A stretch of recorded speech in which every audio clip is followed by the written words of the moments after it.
आइए दोस्तों, आज हम सुनने वाले हैं श्रीमद् भागवत गीता के श्लोक 4, 5 और 6। ये श्लोक उस समय के हैं जब धर्म की रक्षा के लिए युद्ध करने कुछ महान महारथी मैदान में आए थे। उनके नाम क्या हैं, वे कौन हैं और किस कारण से वे युद्ध के लिए तैयार हुए, यही सब हम विस्तार से समझेंगे। आप धीरे धीरे सुनिए, हर शब्द पर ध्यान दीजिए, क्योंकि हर नाम के पीछे एक कहानी है, एक शिक्षा है और आपके मन में उठने वाले सवालों का जवाब भी आपको मिलेगा। ये ज्ञान किसी एक व्यक्ति का नहीं, ये सनातन धर्म का अनमोल खजाना है। इसे कभी तुच्छ मत समझिए। ये अनंत ज्ञान का भंडार है जो हमें जीवन जीने की राह दिखाता है।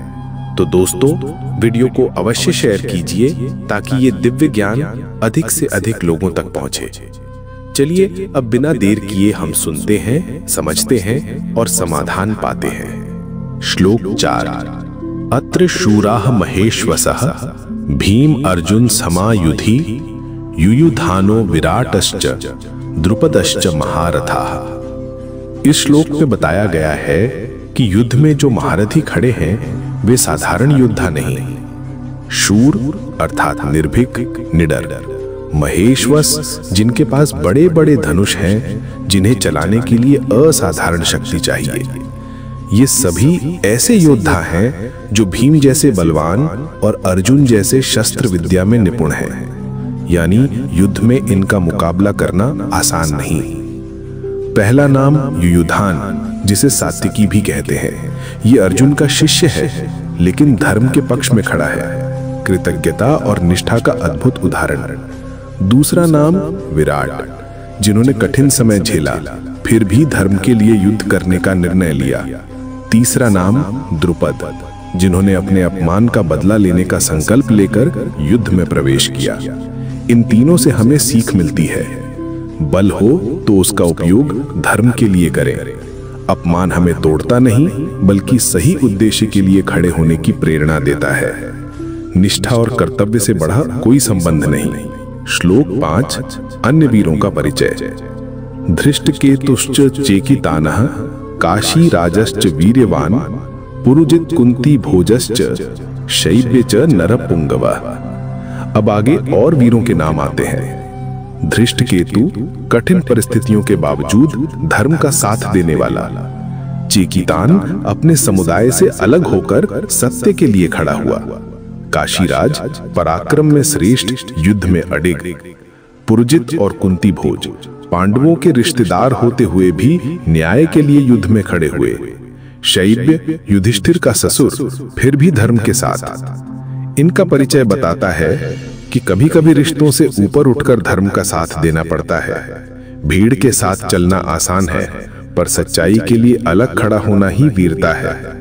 बाहरी शक्ति से अधिक महत्वपूर्ण है भीतर का चरित्र। इनकी निष्ठा हमें सिखाती है कि कठिन समय में सही पक्ष का साथ देना ही असली साहस है। संबंधों से ऊपर आदर्श को चुनना चाहिए।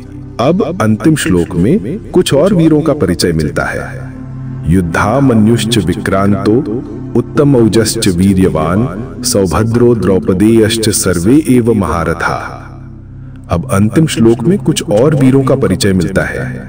युद्धामन्यु और उत्तमौज अर्जुन के रथ की रक्षा कर रहे हैं। ये बताता है कि युद्ध में छोटी भूमिका भी कितनी महत्वपूर्ण है। सौभद्र यानी अभिमन्यु युवा, निर्भीक, गर्भ में ही युद्ध की कला सीख चुका। द्रौपदेय द्रौपदी के 5 पुत्र जो अपने मां के अपमान का बदला लेने के लिए युद्ध में खड़े हैं। ये सभी महारथी हैं, शास्त्र और शस्त्र में निपुण, अकेले हजारों योद्धाओं का सामना कर सकते हैं। हम इससे क्या सीख सकते हैं? जीवन में हर भूमिका महत्वपूर्ण है, चाहे छोटी लगे। शिक्षा और तैयारी जीवन का कवच बनती है। अन्याय का प्रतिकार संयम और धर्म के साथ करना चाहिए। कोई भी व्यक्ति अपनी मेहनत से महान बन सकता है। तो दोस्तों, आपने देखा कि ये श्लोक केवल नामों की सूची नहीं है। इनके पीछे छिपा है संघर्ष, निष्ठा, साहस, अपमान का सामना, धर्म की रक्षा और संबंधों से ऊपर उठकर आदर्श का साथ देने का संदेश। आपके जीवन में भी ऐसे क्षण आएंगे जब आपको तय करना होगा किसके साथ खड़ा होना है, किस बात के लिए लड़ना है, किस मूल्य को प्राथमिकता देनी है। याद रखिए, सनातन धर्म का ज्ञान असीम है, इसे कभी तुच्छ मत समझिए। ये हमें जीवन की राह दिखाता है। तो वीडियो को अवश्य शेयर कीजिए ताकि ये अमूल्य ज्ञान अधिक से अधिक लोगों तक पहुंचे। धीरे धीरे समझते रहिए, हर प्रश्न का उत्तर मिलेगा और आप धर्म की राह पर मजबूत कदम रखेंगे। चलिए दोस्तों, अब आगे भी हम मिलकर सुनते रहेंगे और समाधान पाते रहेंगे।